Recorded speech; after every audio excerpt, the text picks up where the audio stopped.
Баршаңызға қайырлы күн. Бүгін сіздерге кабачкиден жасалатын құймақтың рецептін ұсынамын. Өте дәмді әрі жұмсақ болып шығады. Сіздерге ұнайды деген сенімдемін. Міндетті түрде осы рецептпен жасап көріңіздер. Видео ұнап жатса лайк, комментарий қалдырып, осы видеоның астында поделиться батырмасын басып, достарыңызбен бөлісуді сұраймын. Ең алдымен бізге кабачкидің өзі қажет, 2 данасы. Бастарын осылай кесіп алып тастаймыз және үккіштің көмегімен ірі жағымен үккіштен өткізіп алатын боламыз. Жасалу жолы өте оңай. Кабачкиімізді осылай үккіштен өткізіп аламыз және де 1 шай қасық тұзды қосып жақсылап араластырамыз. Жақсылап араластырып болған соң 20 минутқа қоя тұрамыз. Өзінің соғы бөлінетін болады.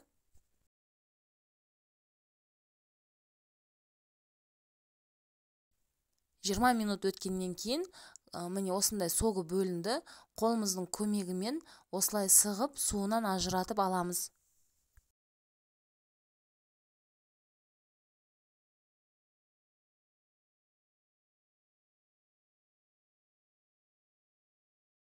Барлығын сығып алғаннан кейін шұңғыл ыдысымызға салып, үстінен 2 жұмыртқа қосып жақсылап араластырамыз.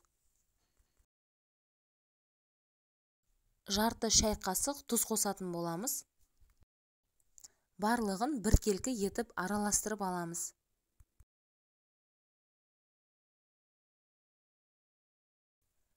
Жақсылап араластырып болғаннан кейін 3 ас қасық ұн қосып тағы да араластыратын боламыз.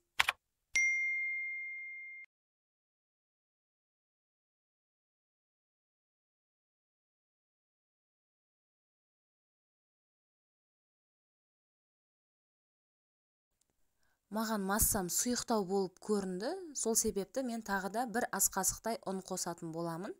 Жақсылап араластырып, осы массамызды қызып тұрған табамызда қуырып алатын боламыз қазір.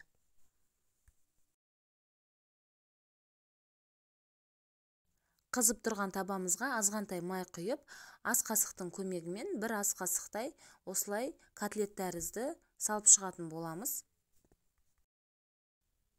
Отымыз орташа болу қажет, қатты болмауы тиіс. Орташа отта бір бетін 3 минут шамасында пісіріп аламыз. Кейін аударып, келесі бетін тағы да 2-3 минут шамасында пісіріп алатын боламыз. Арнама тіркелмеген болсаңыз тіркелуді сұраймын және де жанында тұрған қоңырауша белгісін басып қойыңыз. Сұрақтарыңыз болса, комментарий бөліміне өз пікіріңізді қалдырыңыз. Видеоны соңына дейін қарағаныңызға рахмет. Барлықтарыңызға ас болсын.